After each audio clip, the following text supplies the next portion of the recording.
seconds.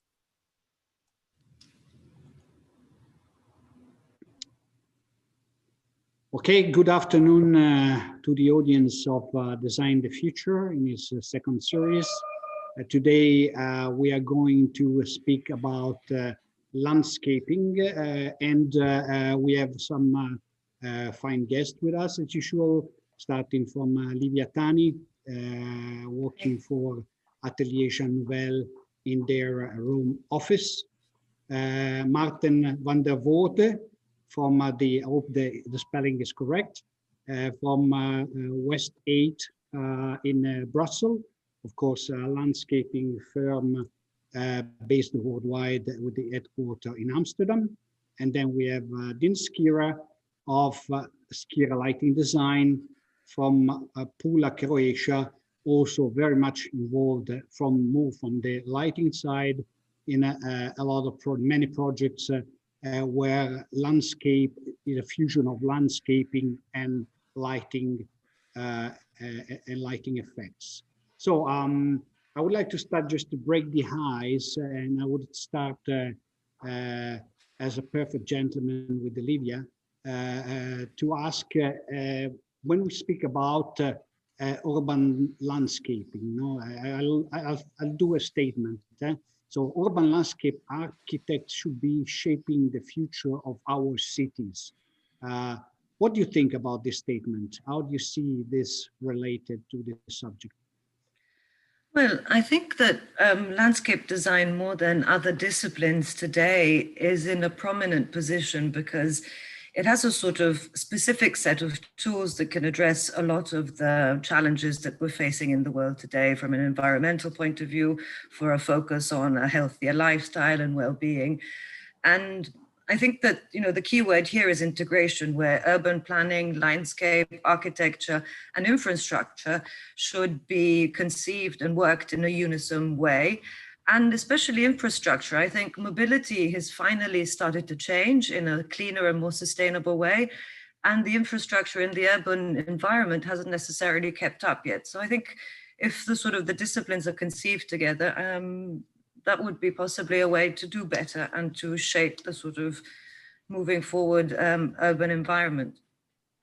So shaping our cities, particularly in this period, I think it becomes a very fundamental matter. Martin, what is your opinion about that? How can the design world influence urban landscaping? I think there is a prominent role for landscape architects, urban designers, architects, but the word designing is maybe a little bit misplaced. Design or shaping is not the goal for creating a good city area. It's more collective responsibility where you contribute in a multidisciplinary team. And what we notice is that the last few years projects are based on multidisciplinarity, and the questions comes from public or from politicals, and we as designers play an important role to guide a project towards a quality environment, but we are not alone. Lighting designers taking care of it, architects taking care, landscape architects, and together we can face the problems and find the right solutions. But the shape is the result; it's not the goal on itself. All right, Din. Since shaping is not, as Martin is saying, is not really the aim of the goal. From the lighting perspective, what is the influence that lighting or the contribution that lighting should give to urban landscape? Well, lighting usually follows the form of everything that illuminates. So as you know, Martin said, it is always a cooperation. And I think that for last few decades, we neglected the public space, we can say maybe globally, and I think that this is mostly the question of authority, because I think that urban planners landscape architects and lighting designers should have a little more and stronger authority versus developers whose goal is just, the short-term gain. And, we can see that many cities are dehumanized practically and lost their identity. So I think that city infrastructure should gravitate around much better quality of life for many generations to come. And you can see this evolvement of this process of, for example, here in the place where I live. I mean, we had the Roman influence a couple of thousand years ago. Then we had Austrian Empire, who actually built the new city where I live, and they took very good care of having large green areas. Then about 40, 50 years ago, we planted tens of thousands of trees around the shore. And then a few decades ago, the time came when somebody came and cut down those trees in order to start building buildings and apartments and so on. So, lighting should start at the very beginning of any process, but it needs to be involved with everybody else who is involved in, creating the new urban space. And I think that we are all aware of the various pollutions, and that, I don't think radical activism will help in that. I think it should be in hands of true professionals in any aspect of urban development. So, So too professional, you're taking the point of Martin, where he was referring actually to politician or other, let's say, I don't mean non-professional, but not in this kind of profession anyway. yes. Yes. I think integration is really the key word here. It has to come from all levels of society, professionals, politicals, certain sort of listening to the local and the population too. So I think integration of disciplines, but also integration from a social point of view, and to kickstart that change in habits and enhance that. Great. So, I also think that it all begins with the individual responsibility. That I think it's very important here. Not expecting someone else to take care of things for us. Okay, that's true in every aspect of life, Dean, probably in this even more. So, Olivia, reducing the use of resources, since Dan was talking about pollution, no? And the energetic footprints of building has been a topic for many years now. Is this shift also happening in landscape design? How do you apply this in your work? Well, I'm lucky enough in a way to collaborate with an architect who believes that light, landscape, and vegetation are architectural elements per se. So, usually we conceive a building and the vegetation and the way it reacts to light from the very early stages of design. From an energetic point of view, it's anything from, solar protection of facades with canopies that change throughout the season, and larger canopies protect from direct sunlight during the summer and allow more light to come in the winter months, or it's addressing thermal mass through green roofs. But I think one aspect that has been interested me recently, and I think that is sometimes overlooked, is also water management in generally, or water stewardship as they call it. And this can be integrated in a building, in a development, in a landscape design, and sort of the responsible and correct planning use of your water resource, from rainwater harvesting to storm surge. So I think it's from an energetic point of view, landscape design can sort of work with other elements other than what we've conceived up to now and what we're more used to seeing, and integrate also biofiltration systems and reduce the energetic footprint on a sort of 360 degrees point of view. One thing I want to add is also, the importance of the connection to the natural element, especially, for example, in high-rise residential, where we seem to lose that connection with the natural element. And I think the lockdown has made us all more aware of how important that connection is. So in a lot of buildings, we tend to use a sort of vertical green elements all the way up, and sort of allowing natural light and natural penetration of natural ventilation, for example, even in high rises. Martin, speaking about this point of pollution and anyway energetic footprints on building, and what also Livia was saying, what is your viewpoint from for this? And also, don't we risk really that it becomes just let's say a matter of a trend rather than really being something that is adding a value to our landscape? Yeah, I agree with Livia. The thematics she proposed are quite accurate and problematic, and we have to deal with them. Water management, ecology, nature, and what we notice is, I mean, we are in a transition period. We see with the COVID what happens, how people's life is impacted quite drastically. We notice also that people are looking for green areas, basic things, space, air, light, maybe. So what we can conclude is that we maybe are facing a past period where our proud was symbolized by huge developments, huge buildings. They reach the sky, they touch the clouds. It's downtown developments of main cities, and neither we work in multidisciplinary teams. Public spaces always take being part of this kind of development, but they are underestimated. The quality of this public space is a little bit underestimated. It's reduced to the minimum because we need to develop square meters.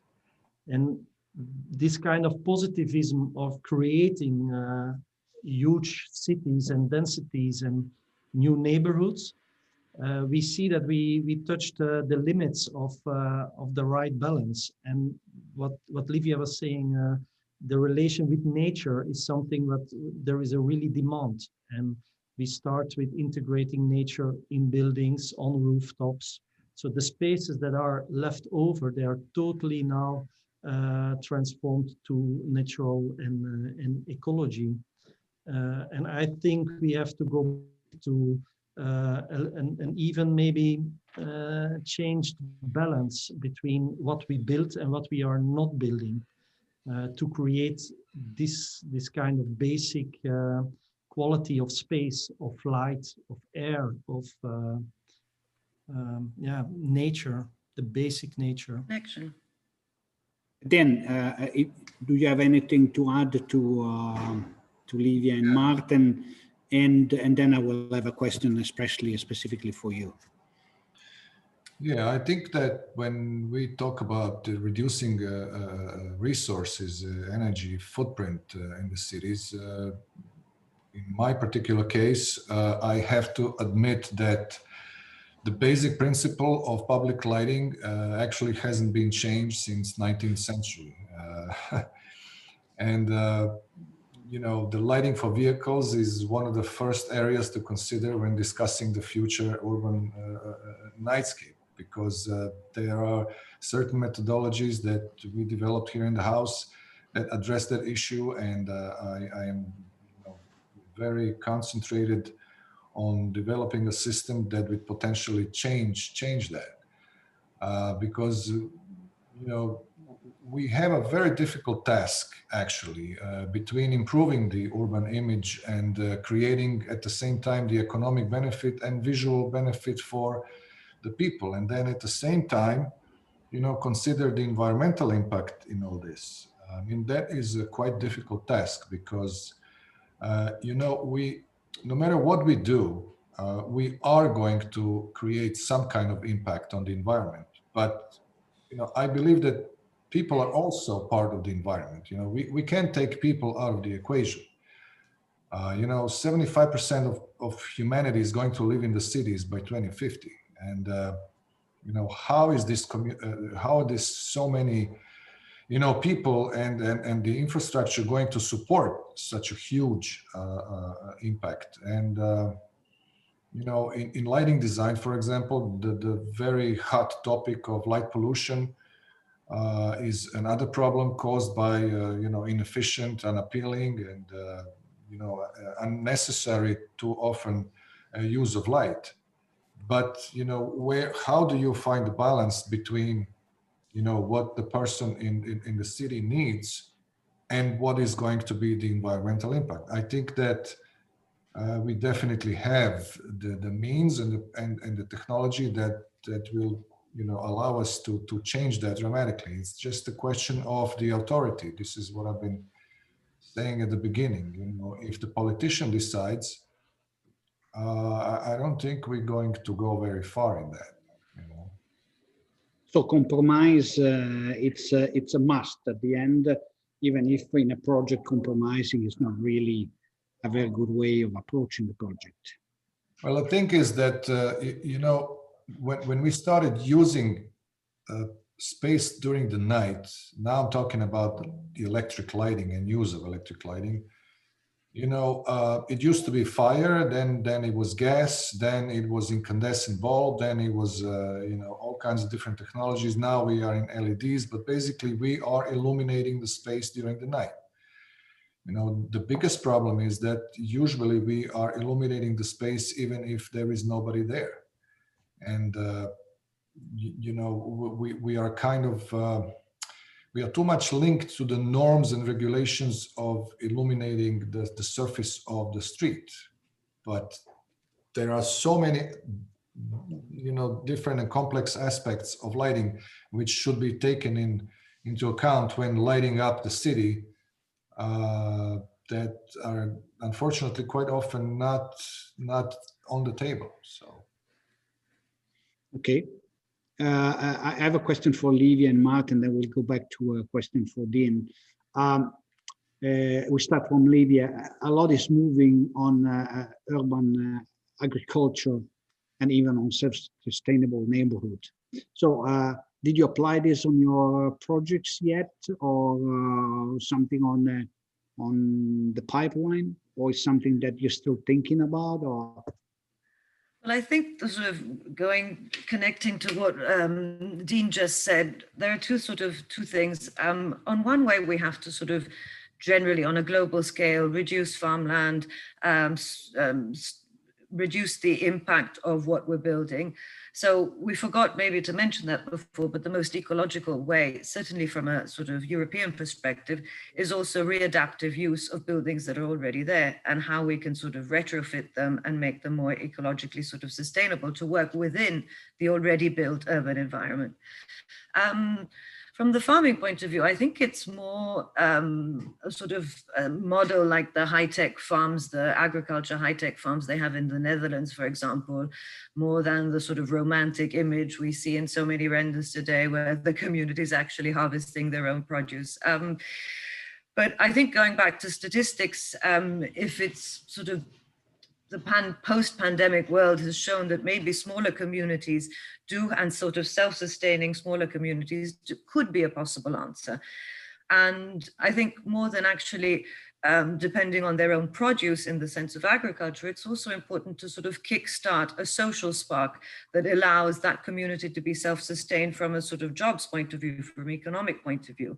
And then the connection with all that is necessarily an access to a sustainable mobility, green corridors, maybe moving into the city, integrating maybe a smart lighting system with new mobility, slow transport corridors too. So I think it's worth looking into to see, there's a lot of also research on this now, to see whether a sort of smaller community can self-sustain and reduce especially commuting, which is possibly in this post-pandemic world, we're all going to be moving less. And so how do we allow this model to thrive? It's not only through the production of actual, agriculture and produce, but also through the production of jobs and reasons for these communities to be self-sustaining. And Martin, your opinion about this subject? So, do you agree with Olivia? Do you have something to add? You're mute. You're muted. Excuse me. No problem. It's an interesting topic, and of course we are taking into account these kind of thematics in different projects. We have them on different scales. We have a project nearby Amsterdam where we had to develop a plan for a new economical area, where we integrated urban farming on large scale on the roofs of this economic area. On the other hand, we notice also in smaller urban developments in towns what's the importance for a private garden or a collective vegetable garden, what it does with people and with the neighborhood. So these are things that are very related with people and with emotion, with also finding the source to the soil, and that land can be productive. So in a more general way, we are also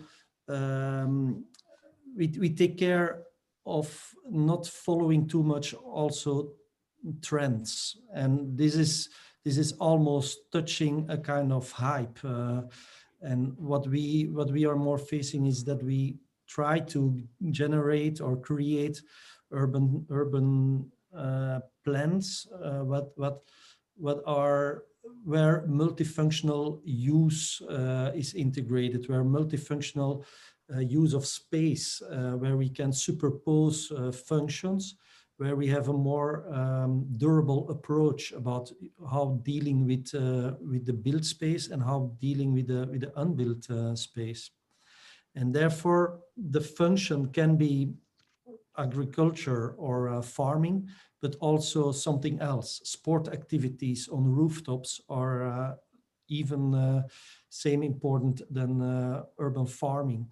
And maybe today there is a need, and people cry for potatoes and tomatoes, but tomorrow for basketballs and footballs. So and urban planning is not reacting that fast. So that means that we have to create a structure that is capable to adapt. And if we respond to the needs and it in respond general. to the needs of a period, and that's the main goal. That's the main goal. Dean, I have a question for you. Do you feel that the evolution of landscaping design also influencing the lighting approach of these outdoor spaces?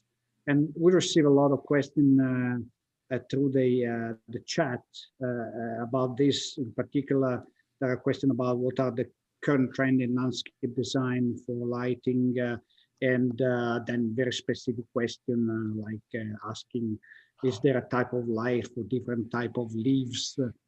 I'm not going to go into the specific of the question, but let's go more on the global. Any new technology that you are applying for landscaping project to illuminate landscaping project now and in the future?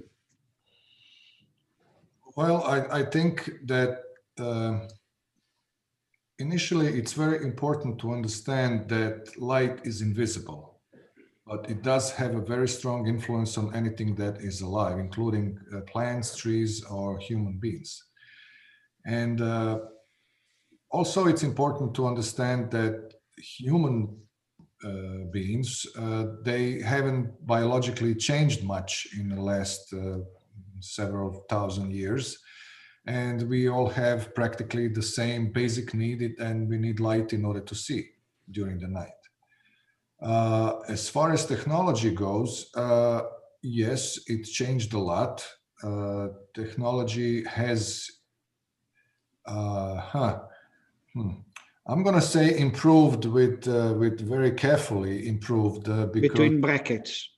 Yes. Because there are certain aspects of lighting technology that is improving, but certain aspects of lighting technology has been, kind of deprived of the quality in the last, the era of LEDs. And, considering what we have available, the primary aspect is energy saving. But then in this period, we completely forgot about the quality of light. So what we did was we used a completely low quality light in order to provide a quantity of light. And that awareness between lighting designers has been there since the beginning of this technology, but the industry didn't follow. And I think there is much greater request from professionals for the industry to provide a better quality sources. Because light or lighting design is always site-specific in architecture, in landscape. At least it should be site-specific. Absolutely. And for me, the actual site evokes, the mental pictures in my mind of what I see and what that site should look like during the night.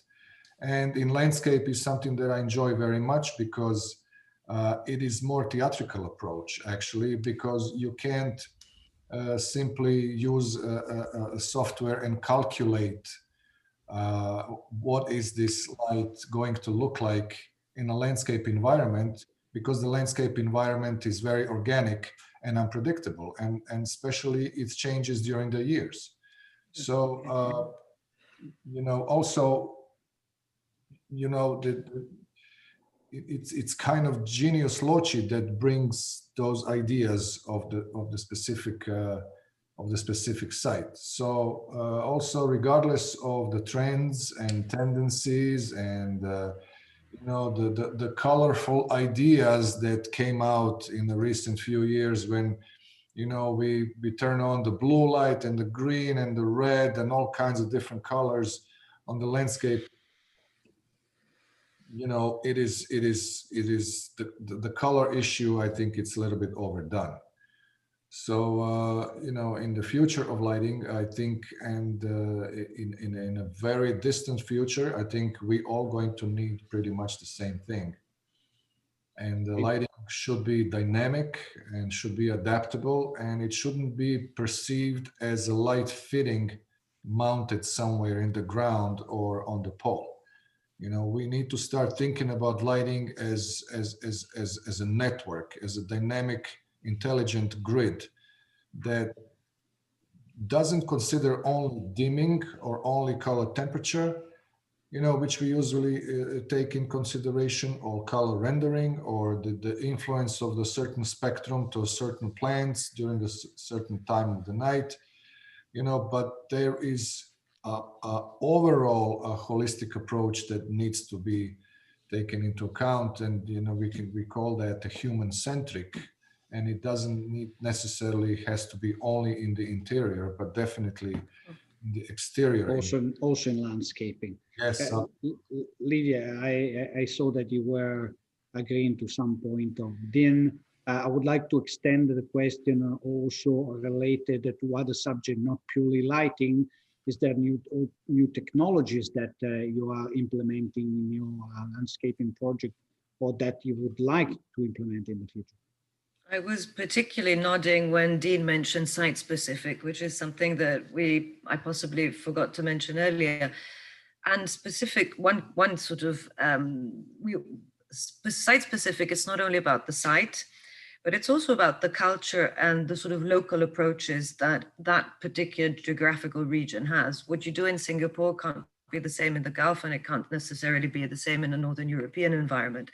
So whether it's landscape design and architecture and lighting, it's also how people react to heat, sun, cold, hardship, and enhance and exploit those natural approaches to sort of work with the envelope of the building or of urban design. And I think the key word here is integration. We've all mentioned it in different moments of this talk.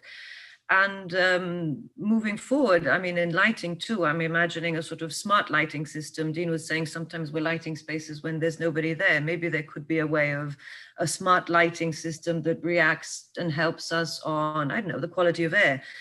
People have started cycling more because of COVID. Fine, let's sort of harness that change in habit and use it to push forward to enhance different strategies that we can do on a very small scale on our sort of thing. So yes, but always related to a site-specific aspect. So understand what the needs for that specific climate and environment are, and understand how those people are used to connect to the natural element and work with those too. So it's not necessarily these super smart cities that are run by AIs in the middle of which are wonderful. They have zero emissions, but it's not that. It's about more sort of looking at what we have and how we can sort of improve the built environment around us, I think, and be smart about it. And sort of its readaptive use. I'm talking from a European perspective. So obviously, whatever, you know, it's in a different environment, possibly these answers would not be the right ones.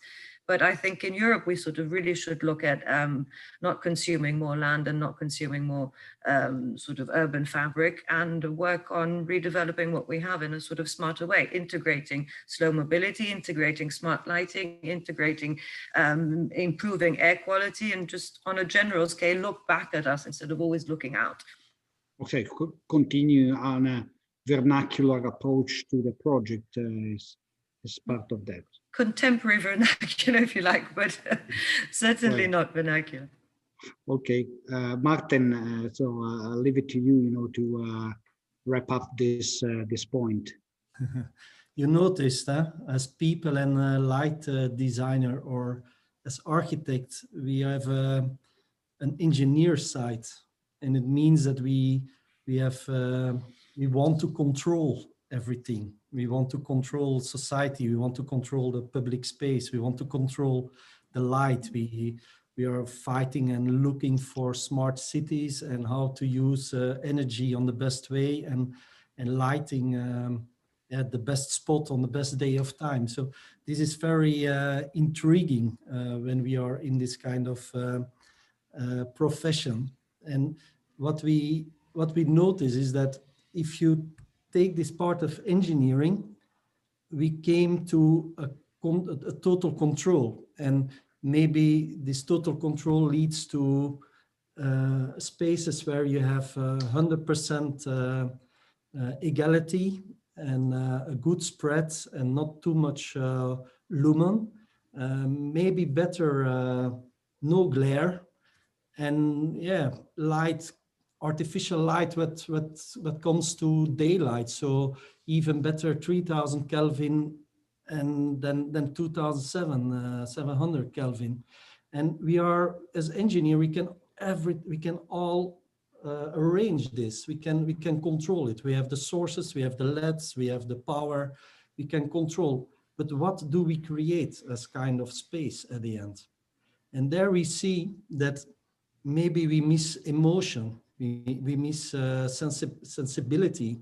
And I have the opportunity to drive from Brussels to Rotterdam, in the past a little bit more than nowadays.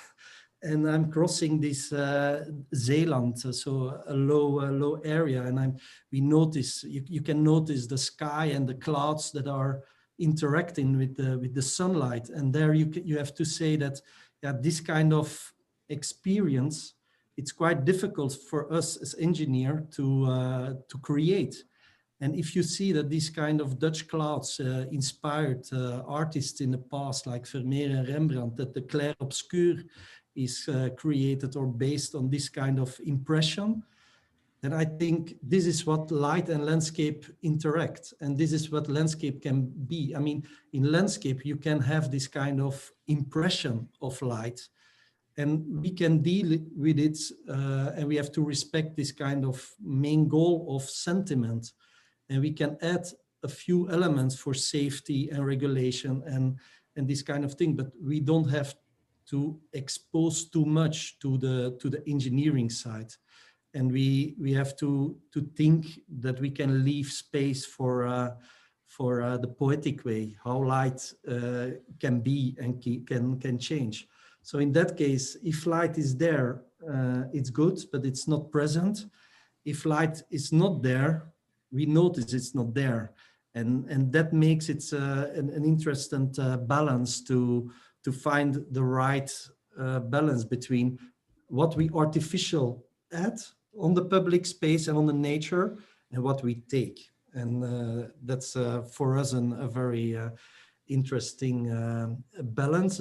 And sometimes we find it, sometimes not. Sometimes we are over exaggerating with light too. But in general, we have power in our hands with light, and we can do a lot. But we don't have to be too control freaks too. Sometimes nature can take over too.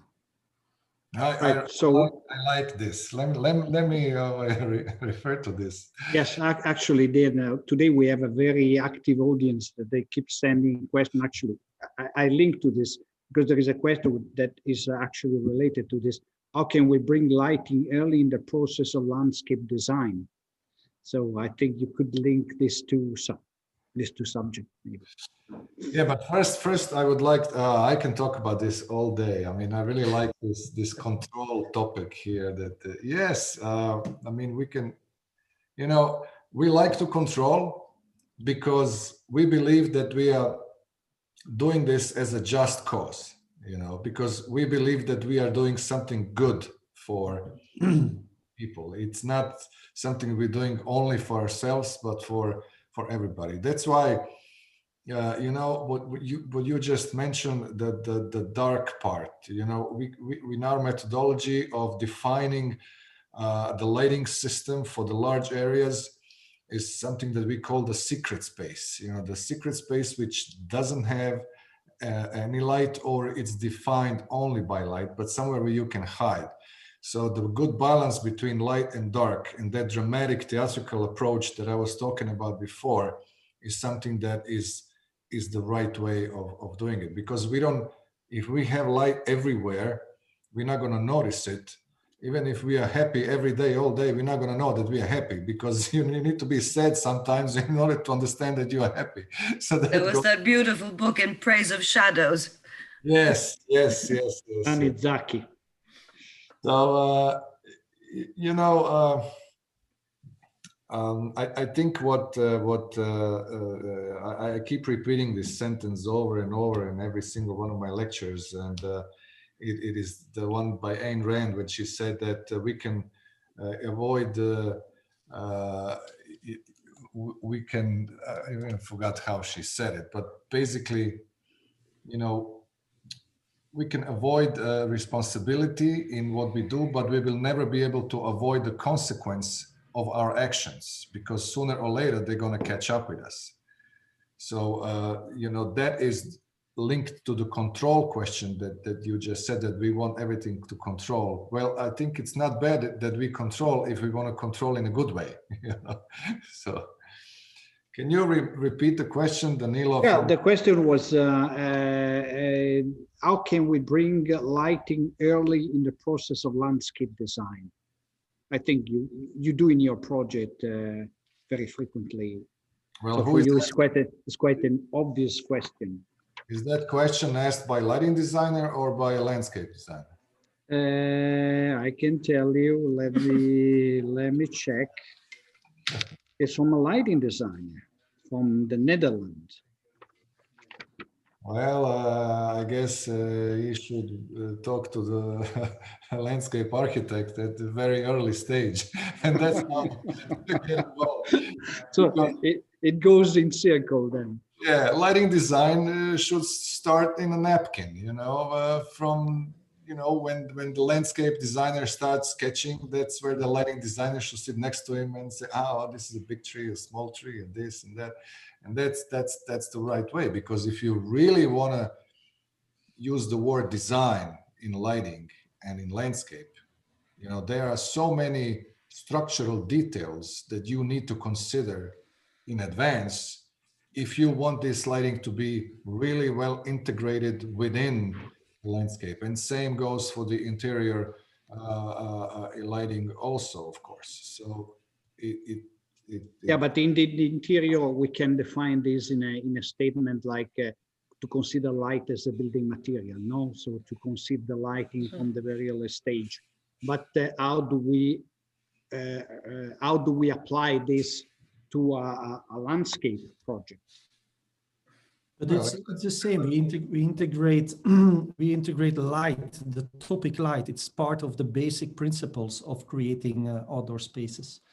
I mean, it's an important layer. We during day you don't need it. So maybe we think then we design spaces for during day. But as mentioned in the beginning of this symposium, we need a lot of public space. The public space comes under pressure because a lot of people want to get outdoor, want their freedom, want their space, their light and their air. So what the layer of light can do is we can extend the use of public space during day. So if we do good, it goes over from day to night and we can have the same atmosphere or different atmosphere, but this added layer of artificial light extend the use of public space. And there I see a huge goal for the future that we can think about. If we think about public parks, they close at night at 10 o'clock because they are not safety, because light pollution doesn't allow that we can illuminate parks and so on and so on. Why does parks need to be closed? If we can find a solution that parks can be longer open, or as we did a project in Miami where light was a very important issue in the as design elements in relation to the program. And there you feel that this place is used day and night almost. So this is an optimal use of public space. And then I think there is the potential that this artificial layer can play his role of respecting the genus loci, the atmosphere, the context, the memory of the place, but also adding its own story and its own culture and its own emotion. And I think this makes it very interesting that you can, with a few things, we can really transform public spaces in wonderful areas where it's a good being, where you want to be, where you want to kiss your girl, where the children can play, and where you can have a smile. You know, that's where we're doing it for. If I can add a little something, I would also say that I think, like architecture and landscape, it's the question that we have to ask ourselves within the concept. We're in the very conceptual phases, because if we don't ask ourselves that question, then we're going to have to deal with it further down the line and give an answer that's already sort of blocked by all the other decisions that have been put in place. So it's a question that when you're sort of designing and in your conceptual phases, we should be asking ourselves from the very beginning. It's landscape for architecture. It's not as though I'm putting a building there and then I'm designing next to it a park. I'm designing the two things at the same time, and we should ask ourselves the question of natural and artificial lighting in the same moment. Dan, you wanted to add something? Yeah, I just wanted to say that I 100% agree, and I always try to emphasize that emotion is actually the most important aspect of my job, because I can influence and I can control your emotion in the park, in the street, in your living room, or whatever. People are very much sensitive to those things, even if most of the people are subconsciously sensitive, but we all are. I don't know. There's some external noises. Yes, someone just popped in. Yeah. I think it's, when you were all sitting home and watching during the global lockdown of the COVID, the images of the streets, empty streets of the cities, and all you can see is cement and asphalt and no people. It looks like an apocalyptic image. But then after the lockdown was over, all the images changed. You see people in parks, in the seashores, in the green. Nobody was filming those asphalt and concrete anymore. Everybody was filming people in that environment. So, someone's yelling somewhere. I don't know. I think that the landscape architects, urban planners, and people like me taking care of that during the night. I think they're very crucial for the future city life. I mean, very, very important. They're extremely important. Among the audience, there is somebody who's following your work very closely, because it's talking about liking your pool roundabout and cranes. And it's a funny question, but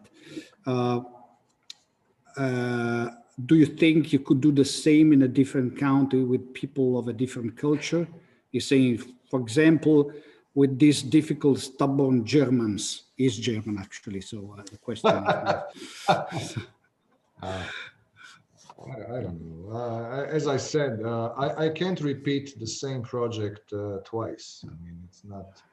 But would something like that be feasible in a different country where it's more, let's say, because this project that I mentioned, like the pull roundabout or the cranes, they have a lot of poetic aspects and creative aspect that probably is not applicable everywhere. So this the meaning. I agree. I mean, that particular project came out of necessity of taking care of the enormous flooding that was happening in that area during big rains. So this project is not a lighting project. This is a land art project with the segment of lighting, using also the water, which used to be a problem. Now we use it as a sculpture to create this fog, which then reflects the light in a different way, and those poles are actually used there to hide what's behind. I mean, it's a very complex thing. Can that be used somewhere else? I don't know. I guess it can, but I don't think it should be repeated, because sure, not repeated.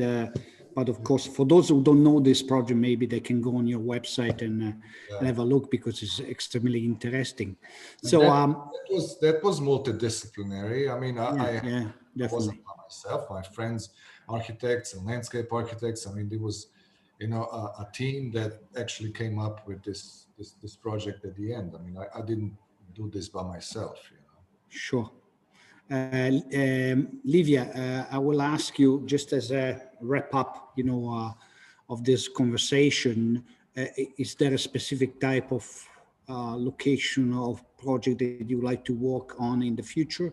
And then I leave it to you for a final thought of message that you would like to share with the audience.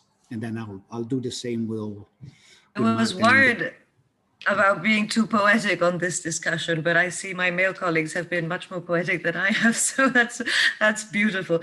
But there's always that sense that we haven't talked about yet in landscape itself, is the changing. It's the testifying the passing of time, and that provides a sort of sense of belonging to the site, so wherever you are, the genius loci, but that sort of constantly changing environment, natural environment, I think it provides a sense of, as I said, belonging. I was thinking about this question. I think that one sector that's been particularly hard hit by the COVID is hospitality. And I think hospitality in general could sort of benefit from a new view, an enhanced view that's maybe if there's a shift in focus from mass tourism, which is what we've been relying on for a long time in hospitality, and maybe look at, I think there's a space for a sort of strong comeback, maybe linked to the well-being, to the therapeutic use of water. So I think hospitality has to sort of look at its core and see maybe there's a sort of opportunity for doing something slightly different, given the situation, the current situation. Okay, thank you very much. And Martin, so I asked the same to you, something that you would like, that specifically you would like to share with the audience, and something that you would like to do for the future, that you would dream of doing in the future. So we are lucky that we are invited for a lot of projects on a lot of different locations. So we don't have, or I don't have a specific location in mind or a type of space. For us, what's important is to find the memory of the place and to build up or add an extra layer with our contribution in changing and adapting public space, if it's landscape or urban. We are facing the actual problems like they come to us, and it's we have a wonderful job. So we are enjoying every day when we can find solutions to adapt to this changing world elements, like nowadays the COVID. We have to adapt personally, but also the project has to adapt, and it takes us out of our comfort zone, and that's what we like. I mean, that's where we have our experience for. That's where we can give answers, and to end up this story, I think the light layer, the lighting, working with light is, as I said, it's talking with emotions, and it's a very, very important layer in public space design, if it's nature or if it's more urban context. And also the fixtures, I mean, all different layers of public space design are interesting, but light especially can trigger that special thing, that surprise, that kind of happiness where we are looking for. Thank you for your contribution. Let's conclude with Dean. I'm going to make it very short because at 3 o'clock I have an appointment for a COVID test. Because I have to go to Italy tomorrow, and if you're caught in Italy without COVID test, they fine you 500 euros. So yes, and we're doing this beautiful Palma Nova, you know, the city of Palma Nova. We're working on this project. So and my final words will be, I think people deserve to live in a well-designed world, and that's my that's very much true. And thank you very much to Livia Tani, to Martin van der Voorde, and Dennis Kira for participating to our talk today about landscaping. I thank also the audience for being so patient, for those who listen from the beginning to the end of our interesting talk. And the appointment is for the 20th of October, when we will take over the subject of technology in building. So thank you very much, everybody. Thank you, Livia. Thank you, Martin. Thank you, Dan. It was great. Thank you. Thank you. Enjoy. Thank you. Bye-bye.